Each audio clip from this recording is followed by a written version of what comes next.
வண்டி ஸ்டார்ட் ஆகுது. நாங்க தள்ளி போயிடுறோம். லடாக் ஒரே தள்ளி போறோம்.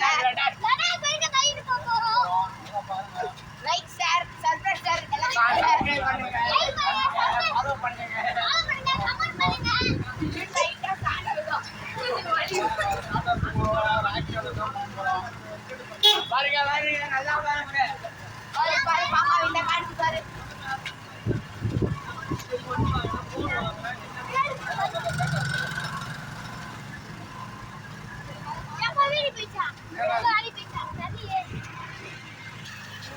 ஹலோ கைஸ், வண்டி பிரேக் டவுன் ஆயிடுச்சு. அதான் லாங்கில் எடுத்துன்னு போனோம் மெக்கானிக் ஷெட்டுக்கு. அதனால் என்ன பண்ணாங்க பசங்கள்லாம், நாங்கள் வாங்கண்ணா தள்ளுனாங்க. சரி வாங்கப்பா தள்ளுன்னு சொல்லிவிட்டு அப்படியே மெக்கானிக் ஷெட்டுக்கு தள்ளுன்னு வரானுங்க. நல்லா பசங்க நல்லா செமையாக தள்ளுன்னு வரானுங்க. சூப்பராக தள்ளுறானுங்க. நல்லா ஒரு எடுத்துன்னு போய்ட்டு கரெக்டாக எடுத்துன்னு போய் சேர்த்துறாங்க. சூப்பர். ஒரு பசங்களுக்கு தேங்க்ஸ்.